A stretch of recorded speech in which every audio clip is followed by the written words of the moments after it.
Sometimes we will need to criticize our manager. Sometimes our manager will start following a type of behavior that we don't like, we don't accept, we deem unprofessional, unacceptable, or simply not okay.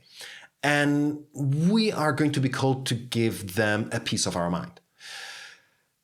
So how do we do it? Because facing your manager with a negative feedback of this type can be dangerous and can be scary, let's face it. So let's figure out a way that we can do it in the most effective possible way. What's effective? In a way that is not going to make our manager defensive or feel attacked.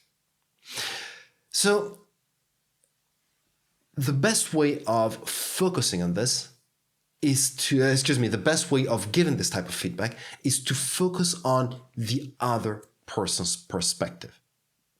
Listen to what your manager has to say. Listen to his train of thought, his reasoning, his perspective.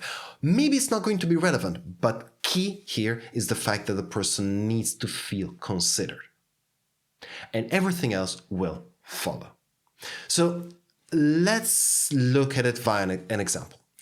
Let's say that your manager, who we will call Tom, has scheduled one-to-ones with you, and every week, come hell or high water, he's been doing a one-to-one with you. But the last few weeks, he hasn't, and you just started a new project and you would really need some guidance or some help, or at least feel supported from your manager. So you want to inform him of this. And you can do it via two versions. Version one. Hey, Tom, I noticed that you've been skipping our one-to-ones lately or having them rescheduled and then cancel them. I know you're really busy with clients and I understand that your schedule is really tight, but I would really need some support from my manager on this, and it's really difficult if I need to run after you.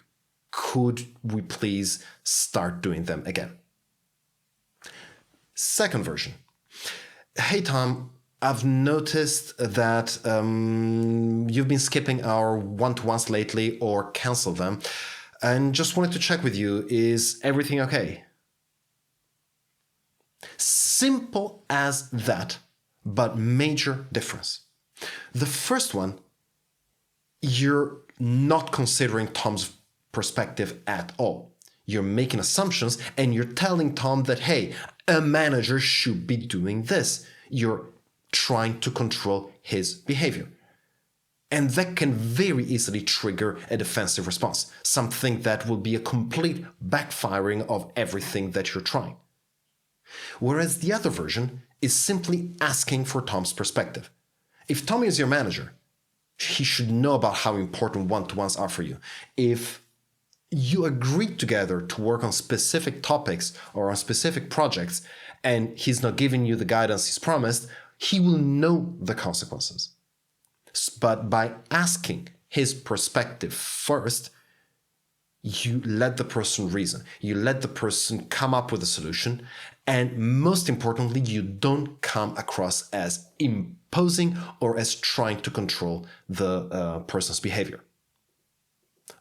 Or you don't come across as simply whining, which is also a very relevant and possible risk. What do you think about this? Have you considered giving constructive criticism or negative feedback to your manager in this way? Or have you done it before? My suggestion is try it and see how it goes. Thank you, and talk soon.